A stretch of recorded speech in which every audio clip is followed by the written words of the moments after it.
അപ്പോൾ ഇതിൻ്റെ ബാക്കി ഞാൻ ഒന്നുകൂടി പറഞ്ഞുതരാം. ഇതെങ്ങനെ കണക്ഷൻ വരുന്നതെന്ന് പറഞ്ഞു കഴിഞ്ഞാൽ നമുക്ക് ഈ ഒരു സ്വിച്ച് കൊണ്ട് അത് കിട്ടേണ്ടത് എന്താണെന്ന് പറഞ്ഞു കഴിഞ്ഞാൽ 3 ഫേസും അതുപോലെ തന്നെ ഒരു ന്യൂട്രൽ കിട്ടുന്നത്. അതായത് നമുക്ക് 3 പോസിറ്റീവും ഒരു നെഗറ്റീവും കിട്ടണം. അപ്പോൾ ഞാൻ ഇത് 3 ഘട്ടമായിട്ടാണ് ഈ സ്വിച്ച് ബോർഡ് ചെയ്തിട്ടുള്ളത്. അപ്പോൾ ഞാൻ ഇവിടുന്ന് പോസിറ്റീവ് എന്ന് ലിങ്ക് ചെയ്തിട്ട് ഓരോ പ്ലഗിൽ ലിങ്ക് ചെയ്തിട്ട് ഈ ഒരു സ്വിച്ചിലേക്ക് എത്തിച്ച്, അതുപോലെ തന്നെ മേലത്തതും പോസിറ്റീവ് ലിങ്ക് ചെയ്തിട്ട് ഞാൻ അടുത്ത സ്വിച്ചിലേക്ക് എത്തിച്ചു, അതുപോലെ തന്നെ മൂന്നാമത്തെയും എത്തിച്ചിട്ടുണ്ട്. അപ്പോൾ ഈ ഒരു 3 ഫേസ് ആയിട്ട് കിട്ടി, അതായത് 3 ഫേസ് കിട്ടി. ഇതിൻ്റെ ഒരു ന്യൂട്രലായിട്ട് എങ്ങനെ കിട്ടുമെന്ന് പറഞ്ഞു കഴിഞ്ഞാൽ നമ്മൾ എല്ലാത്തിൻ്റെയും നെഗറ്റീവ്, അതായത് എല്ലാ പ്ലഗിൻ്റെയും നെഗറ്റീവ് ഒന്നിലേക്ക് എത്തിക്കണം. അതായത് ഈ ഒരു ഘട്ടത്തിൻ്റെ അകത്ത് ഞാൻ മേലേക്ക് ലിങ്ക് ചെയ്ത് കൊടുത്തു.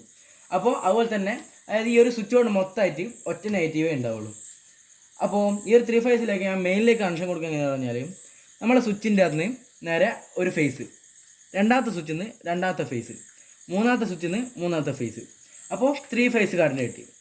അപ്പോൾ ഇതിൻ്റെ അകത്ത് നേരെ ആംബിയർ മീറ്ററിലേക്ക് എങ്ങനെ കൊടുക്കുകയെന്ന് പറഞ്ഞു കഴിഞ്ഞാൽ ഈ ഒരു പോസിറ്റീവ് വയർ ഉണ്ടല്ലോ, ഈ ഒരു പോസിറ്റീവ് വയർ ഇതിപ്പോൾ പുതിയ ആംബിയർ മീറ്റർ ആയതുകൊണ്ടാണ് ഈ ഒരു റൗണ്ടുള്ളത്.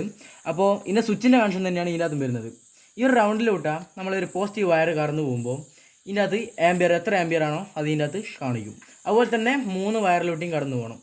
അപ്പോൾ ഒരു വയർ ഇതിനകത്തും ഒരു വയർ ഇതിനകത്തും അടുത്തൊരു ഞാൻ പ്ലഗ് ഒരു ആംബിയർ മീറ്റർ ഫിറ്റ് ആക്കിയിട്ടില്ല, അതുപോലെ തന്നെ അതും ചെയ്യാം. അങ്ങനെയാണെങ്കിൽ നമുക്ക് ഈ ഒരു 3 ഫേസും കിട്ടി, അതുപോലെ തന്നെ ഈ ഒരു 3 സ്വിച്ച് ബോർഡിൻ്റെയും ഈ ഒരു 3 പാർട്ടിൻ്റെയും ആംബിയർ മീറ്റർ നമുക്ക് ഇതിനകത്ത് കിട്ടിയിട്ടുണ്ട്. അപ്പോൾ ഇതിൻ്റെ അകത്ത് ഇൻഡിക്കേറ്റർ എങ്ങനെ കൊടുക്കുക എന്ന് പറഞ്ഞു കഴിഞ്ഞാൽ ഇതിൻ്റെ അകത്ത് 3 ഇൻഡിക്കേറ്റർ ഉണ്ടാവും. 3 ഇൻഡിക്കേറ്റർ എന്ന് പറഞ്ഞു കഴിഞ്ഞാൽ 3 ഘട്ടത്തിൻ്റെ അകത്തുള്ള സാധനങ്ങൾ വർക്കായി നിന്ന് തിരിയാൻ വേണ്ടിയിട്ടുള്ളതാണ്. അപ്പോൾ ഞാൻ ഒരു ഇൻഡിക്കേറ്റർ ഇവിടെ ഫിറ്റ് ആക്കിയിട്ടുണ്ട്.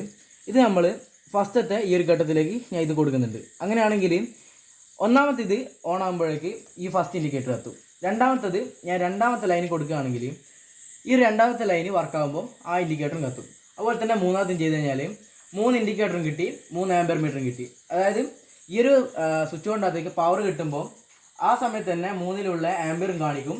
നമ്മൾ ഓൺ ആകുന്നതിനനുസരിച്ചിട്ട് 3 ഇൻഡിക്കേറ്ററും വർക്കാവും. അപ്പോൾ ഇതിൻ്റെ ഫ്രണ്ട് ഞാൻ കാണിച്ചു തരാം.